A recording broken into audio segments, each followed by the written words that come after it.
in the book of Jude. And so for the next 2 weeks, we're going to have a conversation that is going to be centered around our graduates. And the reason it's so important to be centered around our graduates is because on Mother's Day, we dedicated children. And this next week, we have kids that are graduating from high school, and then college possibly as well, if there's any college graduates out there. So when you have a small child, you think, that moment is like so far away when they're going to graduate from high school. And then they graduate from high school and you're like, what just happened? It happens so quickly. And so we want to obviously embrace those moments and enjoy them as much as we can. And it's an exciting time because you get to see all the things that they love or the things that they learn to love, and whether it's music or drama or sports or my daughter's loving like makeup now, like making up her face and things like that, and just the things that they enjoy, and you want to be a part of that. They may not be the things that you enjoy, but you learn to do that with your kids. And so one day they're there and they're in diapers. The next thing you know, they're putting them on a school bus. The next thing you know, it used to be you only had to graduate from high school. Then they're graduating from preschool and middle school, or elementary school and middle school and high school. There's like 19 different graduations now, and then college. So it just happens, and it's so quick. But in between all that time, God is in the midst of those moments. And if I were to ask you if you believe that, the answer would be overwhelmingly yeah. That I believe that God is there. I believe that God is everywhere. I believe that God was there when the baby was born. It was a miracle that he or she came out. I believe that He was there when I put him on or her on the school bus. I believe at the graduations and at the fun days and at all those things. I believe God was there. I believe He was present. I knew that He was there, but it still went by so quickly. And yet, in those moments, we can see God looking back, but do we take the time to recognize God when we have those moments? Next week, I'm going to show you something that I'm going to prove to you that even though we believe that we see Him in those moments, it doesn't really happen. And what happens is, over time, we slowly start to erode or kind of fade away when it comes to recognizing that God has that moment, and He has that moment for a reason. The book of Jude is a small little book in the back, and it's 24 whole verses. We're going to look at it this week and next week, so that you know how important it is to walk in God's love. Just how important it is to recognize God's love in the moments. And just how important it is to recognize that we need to focus on loving others with that very love that God pours into us. But sometimes it's tough, because I'm focused here at church for a little bit, and then I start thinking about, well, that's a really good point. Am I enjoying this time with my kids the way I should be enjoying it? Am I making the most of my relationship with my spouse who is sitting next to me, or my spouse that isn't sitting next to me that's at home? Am I really serving others and caring for them with God's love so they can see that? Or is there something that is in the way of that? Because you know what? One day we're holding them up like it's Lion King and look at my new little baby. And then the next thing is they're graduating from high school and I can't even hold them at all because they're bigger than I am. And that's life. And yet through it all, God wants to pour His love through us. And we need to understand that just as we're going to dive into those little kids that we dedicated last week, it never stops when it comes to the kids graduating from high school, college, or beyond. You never stop being a parent. Now when you are hopefully blessed with grandkids one day, that you'll never stop being a grandparent. Because God has put you in those roles. But through them all, it's recognizing the love of God through those moments, and then you and I also pouring that love, God's love, into those same moments. So Jude is where we're going to be today. And in the book of Jude, this small little book that seems like it doesn't have a whole lot, it's just kind of tucked in the back of the New Testament. It's only 24 verses long. But for this week and for next week, because we're going to have all those graduates, we're going to bring them up, we're going to pray over them next week. None of them want to speak, and they're all fine with that. Normally we'd have them speak. Normally Bethany would get up and speak, but she's out having a baby or something, so she's not going to talk. And trust me, we tried to plan all this, but that didn't work out right. But it's all fine. But those moments go by, and it's God's love that remains the same. And it's God's love that we need to understand. It's so easy to step out of, but we also make that choice. Jude is where we're going to start today. And the first verse says this. It says, Jude, a servant of Jesus Christ and a brother of James. Now, some people don't realize this, but Jesus had other brothers and sisters. When I was growing up, I didn't understand that. I just thought Jesus was an only child. It just made sense to me he was an only child. I mean, God, did his thing, and with him, Mary, and then Joseph was kind of the earthly father. And so I never really understood that he actually had brothers and sisters. Jude and James are brothers of Jesus. But they're really not full brothers because they have a different father, so they're half-brothers. Jude recognizes himself with James here. James is one of the greatest people in the beginning church. If you go back to the first century when the whole church and that kind of started, he was one of the main guys in the church.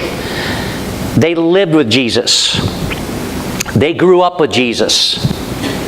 They didn't believe in Jesus, not when Jesus died, not until Jesus died, but when he rose from the dead. And they finally got it. But at the same time, they're carrying this with them for their entire lives. Oh my goodness, your brother is the one that died and he came back? Yeah. So what were you like to him when he was younger? Oh man, we were so bad to him.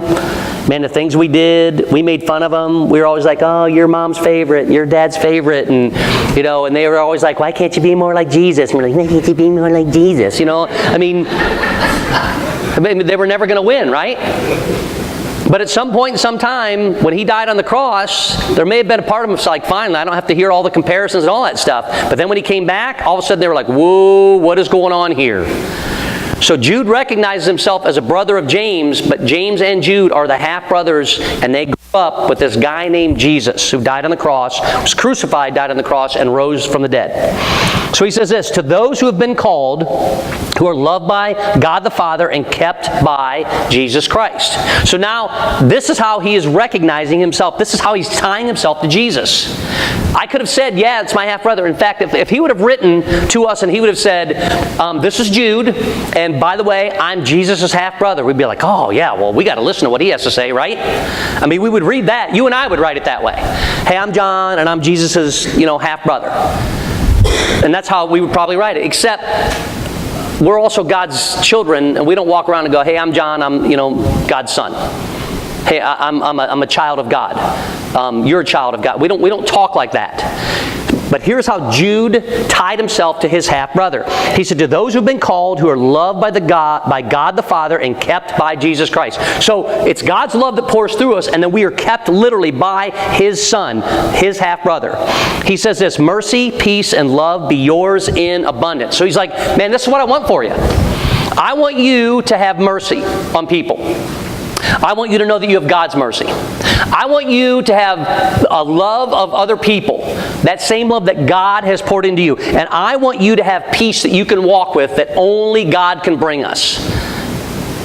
And I'm offering that to everyone because God offered that to me. And Jude didn't write this, but I think part of him is kind of going, you know what, because I miss this, everyone. He grew up in my house, and I still didn't get it. But I'm telling you, there was a change. He came back, and hundreds and hundreds and hundreds and hundreds of people saw it. And it's time to wake up. So he offers this first to them, and then things change. Remember, only 24 verses. So two verses into it, he wants to give us mercy, peace, and love in abundance. He wants to recognize that, hey, James is my brother. He's that guy that everyone really knows from the church. People don't know me as much. But I want this all to tie to Jesus, and I want you to understand why and how it ties to him. Verse 3 says, dear friends, so this is all of us together. Although I was very eager to write to you about the salvation we share, I felt I had to write and urge you to contend for the faith. See, back then in the church, he knew that things were going to contend for our faith. He knew that there were going to be things that were going to get in the way of our faith, of the very peace and the love and the mercy that God gives us that we can give to others. Things were going to get in the way. And many times, and this is what we're going to find, it happens to be from other believers. It It happens to be in the house in which we share with other believers. It happens to be with in-laws that maybe have turned into outlaws. It may be with a spouse's brother or sister or cousin, whatever it might be. The very people that we are supposed to love the most and that should love us the most are a lot of times where the contention arises. And it can even happen within a church family. So he continues and he said, I felt I had to write to you and urge you to contend for the faith that was once for all entrusted to the saints. For certain men whose condemnation was written about long ago have secretly slipped in among you. They are godless men who changed the grace of our God into a license for immorality and deny Jesus Christ, our only sovereign and Lord. So they may sound good. They may say things that sound right. They may utter some things that may come from Scripture. But at the end of the day, they want you to serve them. I'm just a pastor. But really, I'm just John. Keith and Rick, they're just elders. But really, they're just Keith and Rick. If you got to know them, you'd find out they're just really good guys. Our deacons that we have, they have a role as far as being a deacon, but if you got to know them, you'd really like them a lot. We have children's leaders in the back. We have women's leaders that are over the women's ministry. We have missions leaders that are over top one. And all of them have a role and maybe a title, but they're people when it comes down to it. They're people with good hearts. They're people that want to trust God, but they also struggle with this at times. Because we have to love people, and sometimes people are kind of unlovable. Because guess what? Sometimes we're kind of unlovable. So he continues, and here's what happens next. He says, though you already know this, so we already know this, right? Everything I've said, I haven't shocked you with anything that we've talked about yet. I want to remind you that the Lord delivered His people out of Egypt, but later destroyed those who did not believe. Stop for a second. So now Jude's given a little bit of a history lesson. See, he is saying this. He delivered an entire nation. This wasn't like, a couple hundred people that are here at the church today. He delivered an entire nation. In fact, when they do the numbers were about 1.3 million in men alone, and that's about all they counted. But if you take the numbers on top of it, it was closer to 3 million because it'd be their wives and their kids. And these are just modern numbers. We don't know how many kids they may have had at this time. But a low estimate would be about 3 million people going across the desert. And so what Jude is saying is that he delivered them. And here's how he delivered them. They got to the Red Sea. Moses went like this, put his arms out. They parted the Red Sea. Millions of people are heading across.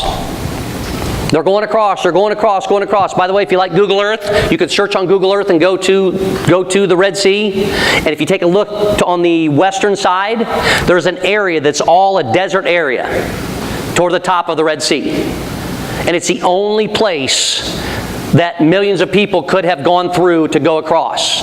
And so they decided to do a study, and they went down and they sent sea divers down there and with all their gear and all that kind of stuff. And guess what they found on the bottom?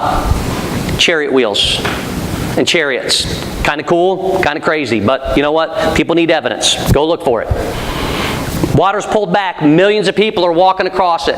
They get all the way across to the other side, and that very water that saved all of these people, that very water then closed up and killed all of them. And so all of these people were delivered. And what'd they do? They complained. The bread we have isn't good enough. I need it gluten-free. I like wheat and rye. This is just manna. There's always something to complain about. Things weren't ever quite good enough when it came to what God had done. And so they complained and they complained and they complained. To this point, at one point, they sent 12 spies to go to take a look at the Promised Land because it's really tough to take 3 million people. Hey, let's all 3 million of us go and let's see what we see. We'll send out 12 of them. So the 12 of them go ahead. They go to the Promised Land. They're like, oh my goodness, it's beautiful. It is flowing with milk and honey. It is beautiful. You guys, that manna you don't like, guess what? You don't even have to worry about it in a while because this place is gorgeous. It is perfect. It is literally everything that we're looking for. That's what all of them said. But then 10 of them said this, but there's these giants. There's these giants that are in this land, and they're so big, I don't know what we're going to do. God just delivered them from the enemy. God opened up and gave them a miracle of all miracles that everyone talks about still to this day. Whether you believe in God or not, people will still talk about the opening of the Red Sea. They'll use it in all kinds of conversations. They just walked across, and then the waters closed and got rid of the entire enemy. Now they have this promised land to go to, and what do? God delivered them, and they complained. They saw something else, and they came back to themselves, and that's what we do. God will deliver us from different things, but too many times we want to believe the headlines. We want to believe what other people are saying, and not just with the headlines, but the discussion about it. Oh my goodness, we can't overcome it, and guess what? We can't. That is why God is here. He poured His love into them, and it's so easy for each of us to not realize that, you know what, it was God that delivered us from something. But then I got to the point of grumbling and complaining, and the next thing you know, these guys walked around for an entire generation, and the people that were meant for the very promised land that God gave died in the desert. And that's what happened to us. God delivers us from things and we don't even realize it. God gets us through moments we don't even see it. God sometimes takes things away. God sometimes gives us stuff. God always provides through it. And we tend to complain and grumble, and we get to the point where we're just in a spiritual desert. We're just kind of stuck out there, and we don't even see what God has done for us. It's human nature. The story continues, and Jude says this next. He says, and listen, not just about the people. Watch this. He says, and the angels who did not keep their positions of authority, but abandoned their own home, these He has kept in the darkness, bound with everlasting chains for judgment on the great day. In a similar way, Sodom and Gomorrah and the surrounding towns gave themselves up to sexual immorality and perversion. They serve as an example of those who suffer the punishment of eternal life. Sodom and Gomorrah was the place to be. And Abraham and Lot had gotten to the point where God had said, you're going to be the father of all nations. And so this land is so beautiful, but the problem is we have so many cattle, because that was how you measured your richness at the time. We have so many cattle that we don't have enough land for them. So Abraham said this, Lot, I love you, but here's what we need to do. You need to go one way, and whatever way you decide to go, I'm letting you choose. Whatever way you decide to go, I'll go the opposite way. And then you take all your cattle so they're fed, and I'll go take my cattle over here and they're fed, and then we can keep feeding people, and everything's good, and that's what God would want us to do. So Lot takes a look around, he starts looking, he goes, you know what? This is really good land. And this is, in fact, the best land. So I'm going to go this way. Abraham says, fine, and he goes this way. So Lot stays, and in the midst of where he stayed were two cities called Sodom and Gomorrah. And we all know what happened with those cities, because God destroyed them because of their immorality. What we don't realize is that it wasn't always that way. Sodom and Gomorrah was the place to be. Sodom and Gomorrah was a place that, man, you want to see how God is working, you come here. But slowly and surely, the place started to change. The leadership started to change. The people started to change. They started focusing on power and all the things that they wanted to have. And guess what? God's love was gone. They had walked away from God's love completely. Notice something I didn't say. They didn't walk away from their salvation. They walked away from God's love. But because of the choices they made, God's love wasn't pouring out into anyone anymore. And that city was destroyed. Hold on, the story doesn't end there. Verse 8, in the same way, these dreamers pollute their own body. So now he's pointing out, hey, listen, this has happened before. We've all seen this. Everyone knows the stories. We've shared them. These same dreamers pollute their own bodies. They reject authority and slander celestial beings. But even the archangel Michael, when he was disputing with the devil about the body of Moses, did not dare to bring slanderous accusations against them, but said, the Lord rebuke you. Let's stop here for a moment. Three things. Tell me if these sound familiar at all in the society in which we live. These dreamers, they pollute their own bodies, they reject authority, and they slander celestial beings. This is our society to a T right now. This is how I feel about things. This is how I want things to go. This is what that I think that they should be. And our heart hurts when we hear some of the things about it. But what are they doing? They're literally walking away from God's love. If they don't hear about God's love, they can't share God's love. If they can't share God's love, they can't show God's love. The very thing that was going on then is the same thing that was going on now. Hey, you know what? This sounds good, and it feels good. And when it comes right back to it, who's it about? It's about me. Because my selfishness says this. We don't even take it to what God has to say. And very cities were destroyed because of it. And what we don't even realize is that in the world around us, it's happening and we don't even see it. I'm going to prove it to you once again next week. But we need to start here so that we understand where we're going. It says Michael, who was the archangel, disputing with the devil, but he didn't rip the devil. He said, "The Lord rebuke you. Yet these men speak abusively against whatever they do not understand." And that's what it comes down to. They don't understand that it's not about power. It's not about prestige. It's not about a position. It is about love. It is about not our love, but God's love pouring through us. If our little kids don't know this, if we aren't sharing it with them when they're small, how in the world will they ever take it with them when they graduate? How in the world will they ever have anybody to turn back to if we haven't shared that very thing? And it's even to people that God has delivered. And it's even to the people, and as we're going to talk about here in a second, that God has blessed completely. You can walk away from showing God's love to others, and through it, they'll never get a chance to see it. It continues, and he says, that things that they understand by instinct, like unreasoning animals, these are the very things that destroy them. And they destroy us from the very inside and out. And here's what Jude says next. Woe to them. They have taken the way of Cain. They have rushed for profit into Balaam's error. They have been destroyed in Korah's rebellion. And we'll stop here. See, Jude is taking the very things, the very stories that they would have all understood at this time.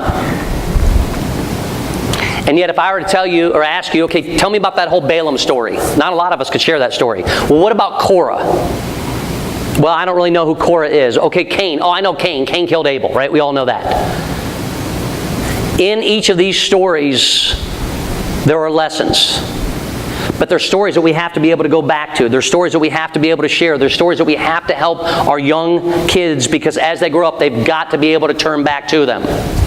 So in Cain with Abel, yes, he killed his brother.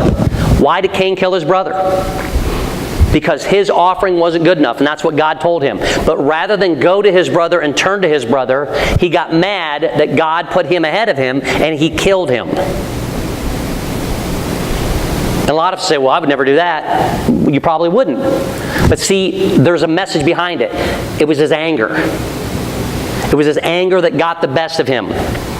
It was his anger that in a moment that he decided, you know what, I'm just going to go do what it is that I want to do. He walked away from God's love. Because God would have never wanted him to kill his brother.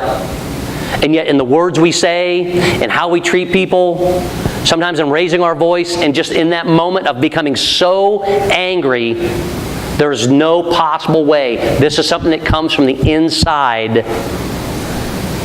And because of it coming from the inside, it can't show God's love on the outside. And Balaam, when it talks about Balaam, here is Balaam, who was meant to bless the Israelites.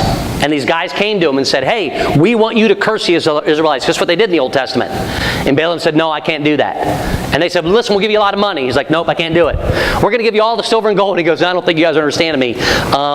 There's you guys and then there's God. I'm not going to do it. They came back to him again. And finally he said, all right, God says I can go do it. I'll go ahead and do it. So God sends Balaam on a donkey to these people. And as he's walking this place so that he can go and curse God's very chosen people, the donkey walks into a wall and it hurts Balaam's foot. And Balaam says what any of us would say, well, you stupid donkey, what are you doing? But then an amazing thing happens.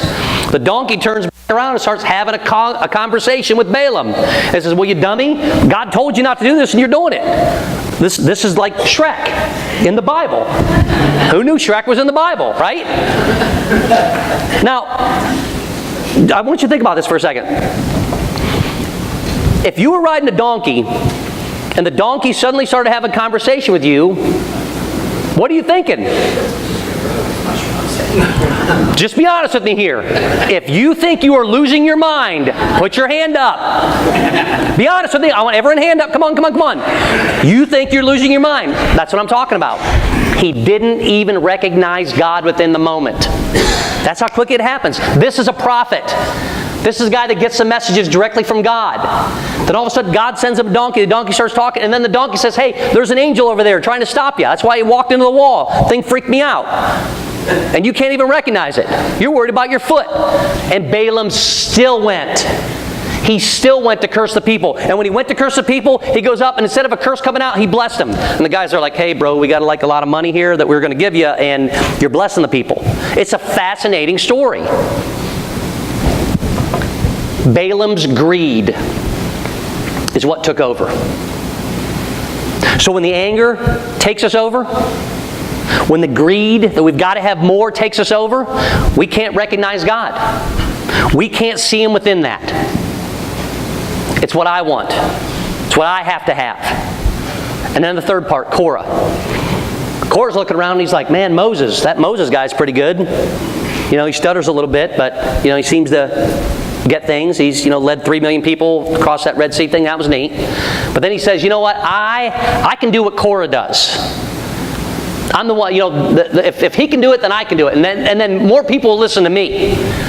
Because I've already seen what it is Moses does, so I'll just, copy that. But they'll be talking to Korah. And if they talk to Korah, then I can talk to God, and I'll do the things that Moses did. And 15,000 people died because of it.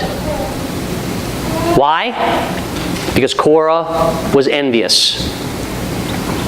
Korah's gifts were not Moses' gifts. Where Korah needed to be was not where Moses was. Korah needed to be where God had placed him, and he couldn't even recognize it. And envy will tear us apart. Now notice, I didn't say anything about your job. I didn't say anything about your position. I didn't say anything about how much money you make. I didn't say anything about the car you drive, where you live, the extra stuff that you have, and that kind of stuff. The things that keep us away from God's love and the things that keep us from sharing God's love are the things from within. They are the anger. They are doubt. They are envy. And they are greed. And every single time that we pull ourselves away from God's love, those are the very things that we allow in. And we got to be careful. You know why? Because one week we're holding our kids up like this, and the next week they're walking across a stage graduating. And what God's love is saying is this: we have got to pour God's love into others. We have got to grasp a hold of God's love. We've got to live God's love. But most of all, we have got to recognize God's love. And if there's anything that's getting in the way of it, we've got to get rid of it. See, the angels that he talked about earlier, Satan was the most beautiful of all the angels. He was the worship leader. He was the worship leader. So when he sang, everyone sang with him. He wanted to be God. He got mad at God. And then he got greedy. And then through it all, he was envious. He was like, God can do it, I can do it. And so when he left heaven, he took 1/3 of the angels with him. Because 1/3 of them decided, I'm going to follow the worship leader, and I'm not going to follow God. And now because of it, they're cast in eternity. Forever. That's sad, isn't it? Isn't that a little bit heartbreaking? I mean, the guy that was supposed to lead us in worship, the guy that was supposed to show us God's love, he not only took himself down, he took 1/3 of the people with him. It happens every day. We don't recognize the gifts God gives us. We don't allow God to work through us so that we can reach others and care for them. We're cruel to our spouses, our kids, our neighbors, where we work, the people we're with, bosses, people underneath us. In every situation, we don't even think about showing God's love. But then God shows up in such a mighty way that He reminds us. And how does He do it? Well, parents, first time you had a grandbaby, did you recognize it? If you haven't had a grandchild, did you have a baby that you could see, oh my goodness, that's my blessing, I'm going to count it. Even though everything else crumbled around it, that was my blessing. Because our society right now is trying to take all that away. For For those that haven't been able to have children, did you recognize that maybe they brought people into your life that could say, hey, you know what?